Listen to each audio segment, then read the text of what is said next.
नमस्कार. स्टुडिओ संजीवनीमध्ये तुम्हा सगळ्यांचं पुन्हा एकदा मनःपूर्वक स्वागत. आज आपण ऐकूया मनातली गोष्ट. लेखिका शुभदा साने. चुलत बहिणीच्या म्हणजे सीमाच्या लग्नात संकेतनं तिला पहिल्यांदा बघितलं. मैत्रिणींच्या गराड्यात ती होती. सगळ्यात तीच उठून दिसत होती. नीटस बांधा, लोभस चेहरा, बदामी डोळे, काळेभोर दाट केस आणि सगळ्यात महत्वाचं म्हणजे मनाला भुरळ घालणारा तिचा सोनचाफ्यासारखा उठावदार रंग. तिच्या आकाशी प्युअर सिल्कवर चमचमत्या चांदण्याने गर्दी केली होती. लग्नाच्या वेळी तिनं एक मंगलाष्टक म्हटलं. ते सूर त्याच्या मनात बराच वेळ रेंगाळत होते. घरी गेल्यावर सुद्धा ती त्याच्या अवतीभोवती वावरत होती, गोड हसत होती. गाण्याची एखादी ओळ गुणगुणून वातावरण संगीतमय करत होती. छे बुवा, ही मुलगी मनातून हलतच नाही. तिला विचारायला पाहिजे, माझ्या मनात घर करून राहिलीयस, आता घरी राहायला कधी येणार कायमची?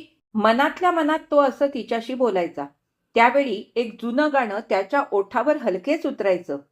दिल के शीशे में परी बन के उतर आई है, आज गुलशन में नहीं घर में बाहर आई है. तिची माहिती काढायलाच पाहिजे. त्यासाठी सीमाला भेटायला पाहिजे. कधी जावं बरं सीमाकडे? तिचं आत्ताच लग्न झालंय. आपण जाऊन उगीच? संकेत विचार करत राहिला. पण त्याचं नशीब या बाबतीत जोरावर होतं. एके दिवशी सीमाच त्यांच्या घरी आली. त्यावेळी सगळे घरात होते.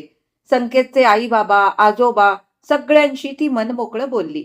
संकेतची आई शिरा करायला स्वयंपाकघरात गेली. बाबाही कुणाशी तरी फोनवर बोलायला लागले आणि संकेतनं सीमाजवळ तिचा विषय काढला. सीमा, तुझ्या लग्नात मंगलाष्टक म्हटलेली आकाशी साडी नेसलेली तुझी ती मैत्रीण, काय ग तिचं नाव? सीमा हसायलाच लागली. म्हणाली, तिची का रे एवढी चौकशी करतोयस? काही नाही, सहजच. सहजच का प्रेमात पडलायस तिच्या? अर्थात कुणीही प्रेमात पडावं अशी ती आहेच म्हणा. आहे ना तशी ती, मग मीही, असं म्हणून संकेतनं जीभ चावली. हे बघ, तिचं नाव आहे नभा देसाई. नभा हे नाव सुद्धा वेगळंच आहे, तिच्यासारखंच. संकेतच्या मनात आलं. भाऊराया, कुठे तंद्री लागली? सीमानं हलवलं. तो म्हणाला, माझी तंद्री नाही लागलेली, उलट तुझीच लागली. नुसतं नाव सांगून तू गप्प बसलीस, पुढचं काही सांगायला नको का? मग सीमानं भराभरा तिची माहिती सांगितली. सायकोलॉजी घेऊन MA झाली, सध्या गाणं शिकते, स्वभावानं अतिशय लाघवी आहे, फक्त तिची तब्येत जरा नाजूक आहे असं मला वाटतं. हं, असू दे ग नाजूक, त्यामुळेच तिचं सौंदर्य उठून दिसतं. बरं, मला सांग, घरी कोण कोण असतं तिच्या? तिला वडील नाहीत, ते 2 वर्षांपूर्वी वारले. नभा आणि तिची आई दोघी जीवनज्योती कॉलनीत राहतात. तिथे पारिजात नावाचा त्यांचा छोटासा बंगला आहे. सीमा, ही सगळी माहिती चांगलीच आहे, फक्त पत्रिका जमायला पाहिजे. हो, ते मात्र आहे. आपले आजोबा पत्रिका जमल्याशिवाय पुढे जाऊच देणार नाहीत, पण तिला विचारायला हरकत नाही. त्या दोघांचं असं बोलणं चाललेलं असतानाच आईनं हाक मारली. शिरा तयार आहे, या लवकर. शिरा खात असताना बाकी सगळे वेगवेगळ्या विषयांवर बोलत होते, पण संकेतच्या मनात मात्र नभाच्या आकाशी साडीवरच्या चांदण्या उतरल्या होत्या. त्या त्याच्याशी गुजगोष्टी करायला लागल्या होत्या. शिरा खाऊन झाल्यावर सीमा जायला निघाली. संकेत तिला पोचवायला फाटकापर्यंत गेला. माझा चुलत भाऊ तुझ्या आईला भेटायला येणार आहे, असं मी नभाला सांगून ठेवते. मोबाईलवर तुझा फोटोही पाठवते, जाता जाता सीमा म्हणाली. नंतर तिचा तसा फोनही आला. मग संकेतने नभाविषयी आई वडिलांना थोडक्यात सांगितले आणि एका रविवारी संकेत नभाच्या घरी जायला निघाला. निघताना त्यानं आरशातली आपली छबी निरनिराळ्या कोनातून न्याहाळली. केसांवरून 2-3 वेळा कंगवा फिरवला. आपल्याला बदामी टी-शर्ट चांगला दिसतोय हा संकेत नभाला पसंत पडला म्हणजे झालं, असं आपल्या मनाशीच सगळं बोलून त्यानं आपली होंडा बाहेर काढली. तिच्या घराकडे जाताना त्याचं मन पिसासारखं हलकं झालं होतं. जीवनज्योती कॉलनीत शिरल्यावर अधाशासारखा तो पारिजात बंगला शोधायला लागला. कॉलनीच्या टोकाला असलेला तो आटोपशीर बंगला त्याला एकदम दिसला आणि त्याच्या मनात पारिजात फुलला. श्री नचिकेत देसाई आणि सौ क्षमा देसाई. नेमप्लेटवरची नावं वाचतच त्याने बेल वाजवली. बेल वाजवताना त्याचा हात किंचित थरथरला. कदाचित नभाच दार उघडेल. तिचं ते दर्शन किती मनोहारी असेल या विचारासरशी त्याच्या मनात स्वप्न फुलं ओघळली. दार नभाच्या आईनेच म्हणजेच क्षमाताईने उघडलं. सीमानं आधी कल्पना दिलेली असल्यामुळे त्या गोंधळल्या नाहीत. संकेतचं त्यांनी हसून स्वागत केलं. या ना आत. दारातून बाजूला होत त्या म्हणाल्या. पाणी आणून दिलं. त्याच्या समोरच त्या बसल्या. नमनाला घडाभर तेल न घालता संकेतनं एकदम मुद्द्यालाच हात घातला. नभाशी लग्न करण्याची इच्छा प्रदर्शित केली. त्यावेळी क्षमाताईंचा चेहरा किंचित हलला. संकेतनं नंतर त्याचा बायोडेटा त्यांच्या हातात ठेवला. त्यांनी मग नभाला हाक मारली. त्या दिवशी आकाशी साडीत होती. आज गुलाबी ड्रेसमध्ये. ती एखाद्या गुलाबाच्या कळीसारखीच दिसत होती. लग्नात ती लांबून दिसत होती. आज ते सौंदर्य समोर बसलं होतं. ताजं टवटवीत सौंदर्य. बदामी डोळ्यांच्या डोहात स्वप्न तरंगत असल्याचा भास त्याला झाला. जरा वेळ गप्पा झाल्यावर क्षमाताईंनी सरबत आणून दिलं. ते पीत असताना संकेत म्हणाला, तुम्हाला मी जर पसंत असेल तर नभाची पत्रिका माझ्याकडे द्या. पत्रिका जमण्याला माझ्या आजोबांच्या दृष्टीनं फार महत्व आहे. संकेत जाण्यासाठी उठला तेव्हा क्षमाताई म्हणाल्या, मी नभाशी बोलून तुम्हाला काय ते कळवते. आणि आता अजून एक, मला अहो म्हणू नका. ए संकेत असंच म्हणा. त्याचं आर्जव. यावर क्षमाताईने हसून मान डोलवली. पारिजात मधून संकेत मग झटक्यात बाहेर पडला. एकंदर आज सगळं व्यवस्थित पार पडलं, तो मनाशीच म्हणाला. तो आज खूप खुश होता. नंतर 2च दिवसांनी क्षमाताई नभाची पत्रिका घेऊन संकेतच्या घरी आल्या. छान बोलत बसल्या. नभाचे बाबा गाण्याच्या ट्युशन्स घ्यायचे. नभा त्यांच्या जवळच शिकली असं सांगून नंतर त्यांनी स्वतः सुरू केलेल्या काही घरगुती उत्पादनांबद्दल सांगितलं. पत्रिका जमते का बघा.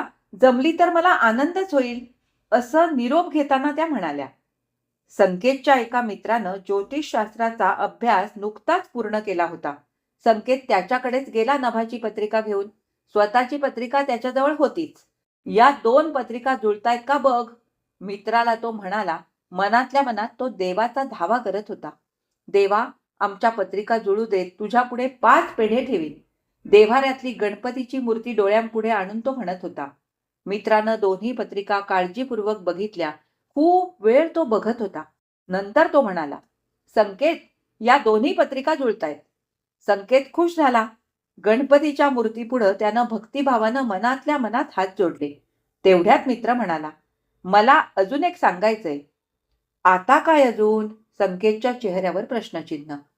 अरे, तुझी पत्रिका मी पुन्हा पुन्हा बघितली. तिच्यात काय. तुझ्या पत्रिकेत 2 लग्नांचा योग आहे. 2 लग्न. नीट बघितलंयस ना. हो, जे मला स्पष्ट दिसतंय तेच तुला सांगतोय. मित्राकडून बाहेर पडताना संकेत थोडा सैरभैर झाला होता.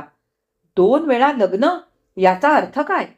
म्हणजे नभाशी आपलं पटणार नाही किंवा तिचं काही बरं वाईट. या विचाराने त्याच्या अंगावर एकदम शहारे आले. तिचं आणि आपलं पटणार नाही हे काही मनाला पटत नाही. तिचा स्वभाव लाघवी आहे असं सीमाच सांगत होती. आणि आपलाही स्वभाव काही भांडखोर नाही. मग आपला पटणारच की. पण मग 2 लग्न.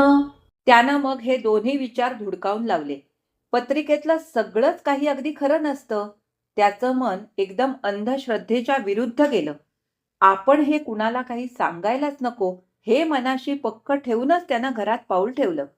आईनं पत्रिकेविषयी विचारलं आणि चेहऱ्यावर हसू आणून त्यानं सांगितलं, आमच्या पत्रिका जमतायत. पुढे जायला हरकत नाही.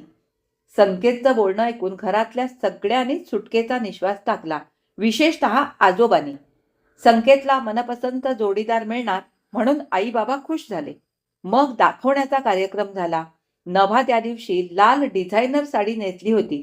पोनीटेलवर लाल गुलाब आणि हातातली पर्स सुद्धा लालच.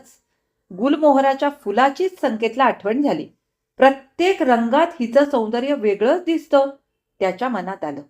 तिच्यावरून त्याची नजर हटेना. तीही मधून मधून त्याच्याकडे चोरटे कटाक्ष टाकत होती.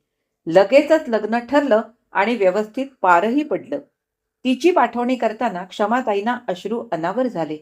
सुखी राहा या आशीर्वादाबरोबर त्या तोंडातल्या तोंडात पुटपुटल्या, जपून राहा. कुठलंही विघ्न न येता लग्न चांगल्या प्रकारे पार पडलं. जवळच्या नात्यातलं एक लग्न होतं. त्यामुळे संकेत हनीमूनसाठी कुठे लांब गेला नाही. जवळच महाबळेश्वरला जाऊन आला. आल्यानंतर दोघंही खुश दिसत होते. एकमेकात गुरफटलेले, विरघळलेले त्यांच्या चेहऱ्यावरून आनंद निथळत होता. नंतर नेहमीचं रुटीन सुरू झालं. संकेतची फॅक्टरी, नभाच्या गाण्याचा क्लास, उरलेल्या वेळात संकेतच्या आवडीनिवडी जपणं आणि संकेतही तिच्या आवडीनिवडी लक्षात ठेवायचाच की. फॅक्टरीतून येताना रोज तिच्यासाठी भरगच्च सुवासिक गजरा घेऊन यायचा. आल्या आल्या तिला जवळ ओढून तिच्या केसात तो माळायचा.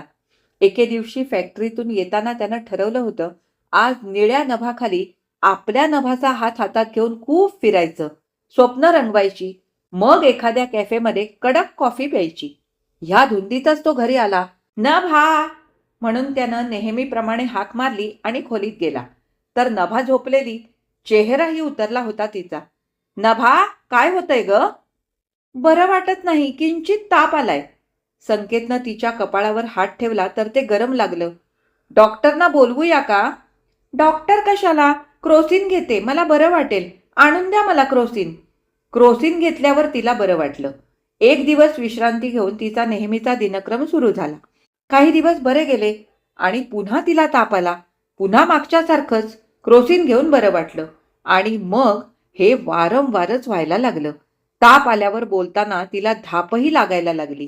तिची अवस्था बघून संकेतच्या पोटात खड्डा पडायचा आणि त्याच्या डोळ्यांसमोर एक अक्राळ विक्राळ राक्षस उभा राहायचा.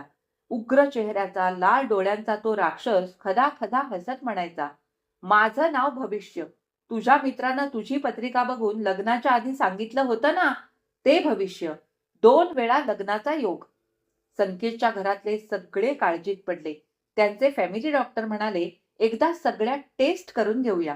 पण टेस्ट करायच्या कल्पनेनेच नभाचं ब्लड प्रेशर वाढायचं. तपासण्या करून घ्यायला ती अजिबात तयार नव्हती. काही दिवस ती आईकडे राहायला गेली. तिथे तिला बरं वाटलं. थोड्या दिवसांनी परत आली, पण तब्येतीच्या तक्रारी होत्याच. संकेतला हल्ली तिची फारच काळजी वाटायला लागली होती आणि वेळी अवेळी डोकावणारा तो राक्षस, मित्राचं भविष्य, खरंच आपल्या नशिबात लग्नाचा योग 2 वेळा आहे का? म्हणजे मग नभा. आणि एके दिवशी सगळ्याचा शेवट झाला. रात्री झोपलेली नभा सकाळी उठलीच नाही. नातेवाईक आले, शेजार-पाजारचे आले, मित्रमंडळी आली. सगळ्यांनी सांत्वन केलं. लग्नाला 2 वर्ष सुद्धा झाली नव्हती. इतकी तरुण मुलगी अशी गेली, फार वाईट झालं. सगळ्यांच्या बोलण्यातून हा सूर. संकेतच्या मनात मात्र अपराधीपणाच्या भावनेनं ठाण मांडलं होतं. आपल्याला पत्रिकेत लग्नाचा योग 2 वेळा आहे हे आपल्याला आधीच कळलं होतं. तरी आपण नभाशी लग्न केलं, हे आपलं चुकलंच. आपल्या हातून हा गुन्हा घडला. मग आपण काय करायला पाहिजे होतं? आपण अशा मुलीशी लग्न करायला पाहिजे होतं, जी मुलगी काही दिवसांचीच सोबती नाही. संकेतच्या मनात उलट-सुलट विचारांची आवर्तने, तुफान. त्या तुफानात तो भेलकांडत होता.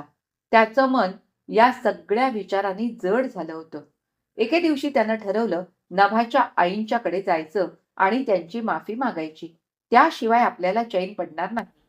मनात असं काहीतरी ठरवून एका सुट्टीच्या दिवशी दुपारी तो नभाच्या पारिजात बंगल्यापाशी पोहोचला. आत शिरताना त्याचं हृदय धडधडत होतं. तो पहिल्यांदा तिथे आला होता, तो प्रसंग त्याला आठवला आणि त्या प्रसंगात तो किंचित रमला.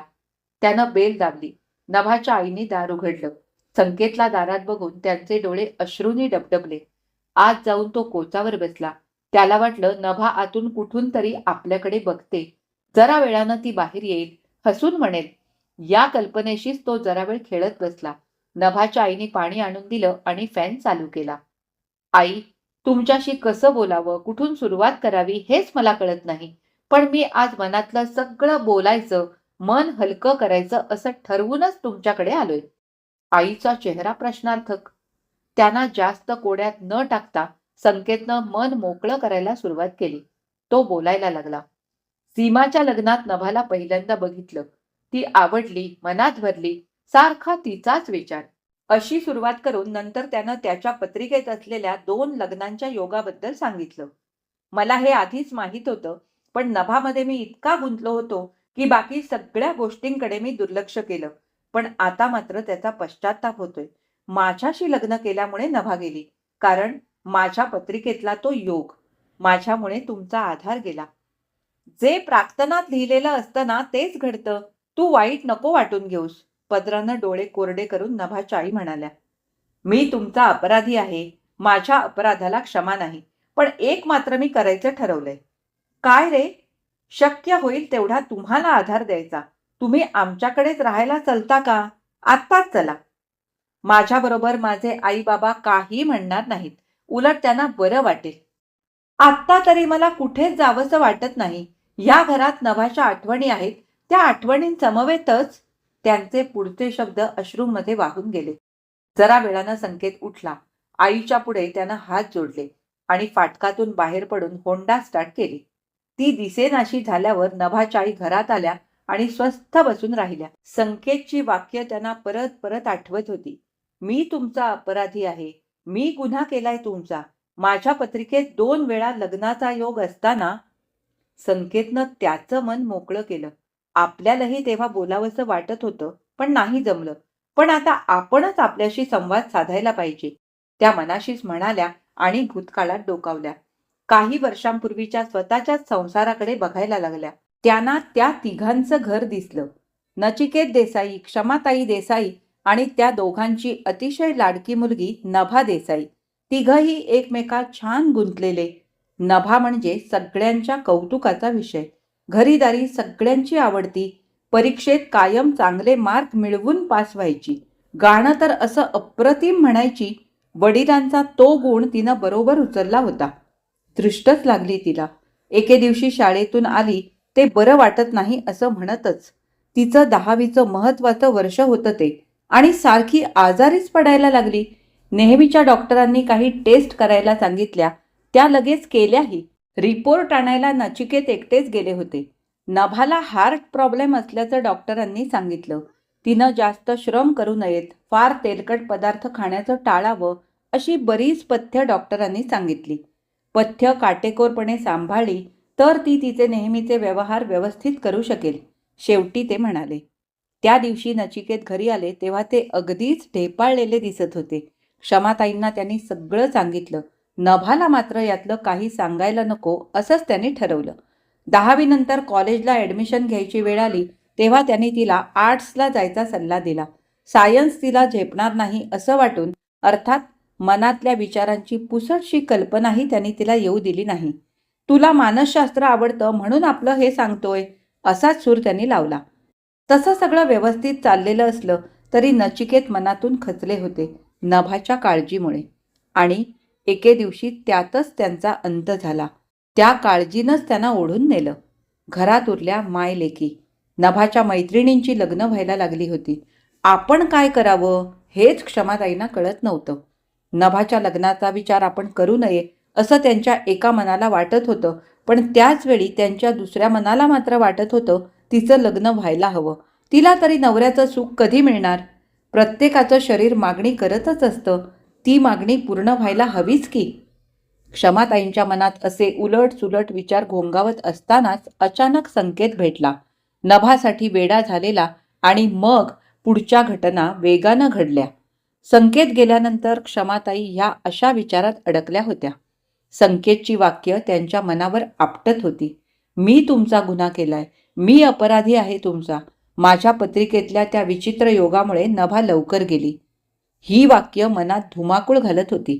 त्यांचा धुमाकूळ चालू असतानाच क्षमाताई एकदम म्हणाल्या, संकेत, तू अपराधी नाहीस, दोषी नाहीस. अरे, नभा तशी जाणारच होती. ती फार जगणारच नव्हती. तिचा आजारच तसा होता.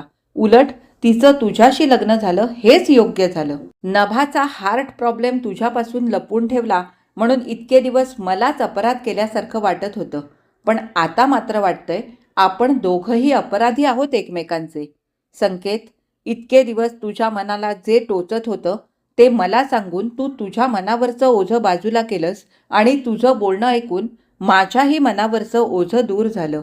मी बोलले काहीच नाही, पण तरीही आज आपल्या दोघांचीही मनं हलकी झाली.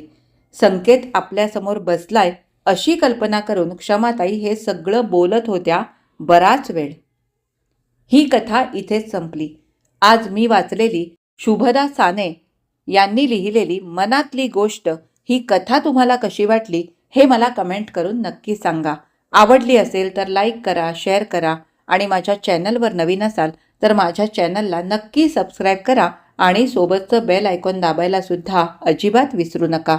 आता आपण पुन्हा भेटू अशाच एखाद्या कथा वाचनासाठी किंवा एखाद्या कादंबरी वाचनासाठी. तोपर्यंत मी तुमचा निरोप घेते. धन्यवाद.